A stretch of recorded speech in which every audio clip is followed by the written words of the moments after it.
What is going on, guys? Meta here, welcome back to the video. Now, if you didn't see yesterday's video, then you're probably wondering, wait a minute, is this the same channel as before? I thought this was Blue Monsoon. Yeah, this is still the same channel. I've decided to eventually go up with a name change. Like I said, it's going to be a 2-week period. If it still works, if it's more popular at the end of 2 weeks, then I'm going to stick with it.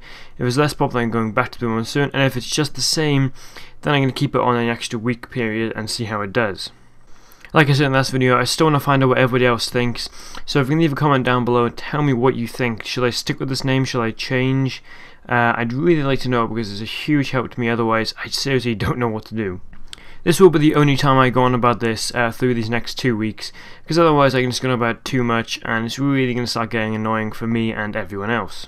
So without further ado, we'll get straight into this video.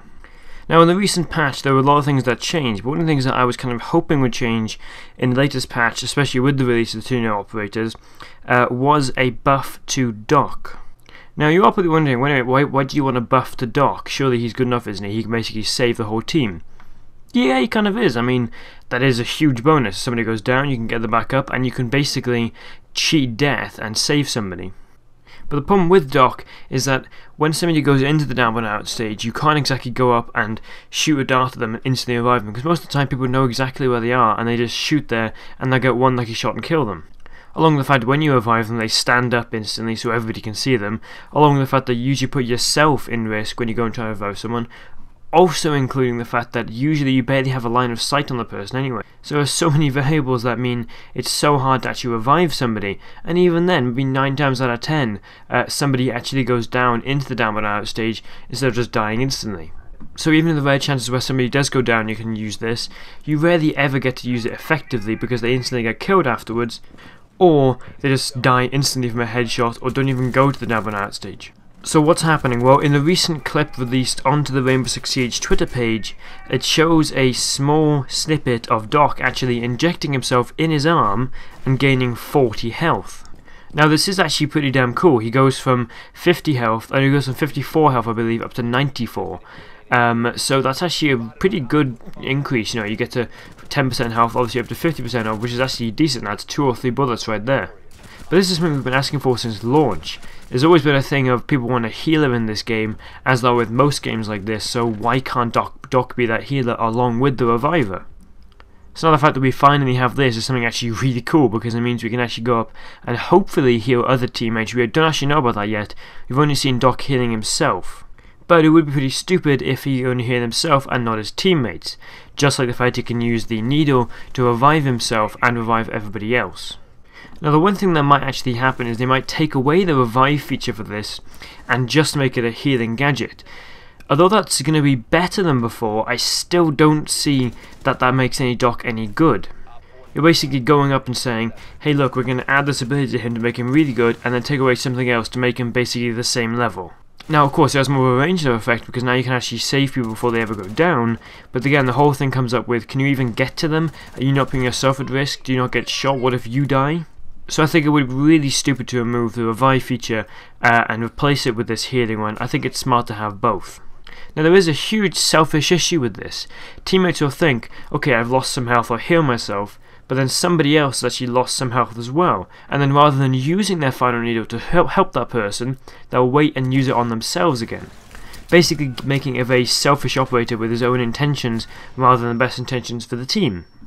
Now we really have no clue on this one, or even when the patch is going to be out for this guy, but I'm actually looking forward to it to see how it works. Even if it's on like a probation period where it's going to be like this for some time and then it's going to change again, I still think it'll be something cool to see. Now secondly, Twitch is also being changed. There's nothing confirmed about this. We really don't know if it's actually true or not, but it seems like a drone will be optional or at least usable from the start of a round. Now this is something I've always wanted to try out. I always think, you know, if there's Twitch, maybe I can use the drone to start the round somehow. It's not a feature, but again, it's something I've always thinking about. I think maybe if I do that, then I can go up take out cameras and that, but of course you can't reach the cameras, which is why they're also buffing the range on the drone. When the patch comes out, you should be able to reach the cameras and take them out, and of course take out jammers from a good distance, because now you can actually hit them from somewhere rather than having to go right next to them, get jammed, and then the drone becomes useless. So of course, by putting it in at the start of the round, you can go in, take out jammers, take out cameras, take out some of the ADSs, take out the electric boxes, and actually do a huge bonus to your team. So when you move in, you can't be seen, people won't be, the drones won't be blocked, and they'll be able to go through walls, which is great. The main problem we have though is that if the drone is destroyed, then it's basically useless. Twitch loses all of her ability after that, aside from the FAMAS. That's all she has left when the drone is gone. So if you go into somewhere, happen to go through the wrong doorway where there's somebody waiting for you and you get taken out, then instantly the drone is done. Nothing has happened, the drone hasn't spotted anything, hasn't taken anything out, and already it's had a useless part. Maybe if they made it that it's optional, so you can choose if you want to use this drone or another one, or even if it takes more damage, if it takes 2 or 3 bullets, because it is a much bigger drone of course, but if you take more bullets than the standard ones, because a lot of the time you can just randomly spam fire and happen to hit it. If it becomes more of a focus thing where you have to actually look at it and aim to try and hit it, rather than actually just shooting everywhere and getting one lucky shot. Both those options of choosing which drone you want to use, or even going up and having more health for the shock drone, is 2 things that I really think could actually help. Twitch is an operator I enjoy playing as, but she really needs a buff. She only has the FAMAS and the shock drone, which of course is helpful, but only occasionally. Again, we don't know when this patch is coming out, or if there's any more that's going to happen. I will keep you guys updated if something else does happen, but until then we don't really know. Of course, we will have the 3 videos this week on the schedule. The last Friday I didn't get a video out because I was kind of lazy and didn't really feel like making one back in school, so everything suddenly changed. I'm going to record all the videos on the weekend now, which means that they will come out of course, but it also means that they won't be up to date. So of course the next video will come out on Wednesday, and that'll be Battlefield 1 in detail, but until then guys, this is Emitter. I'll see you next time.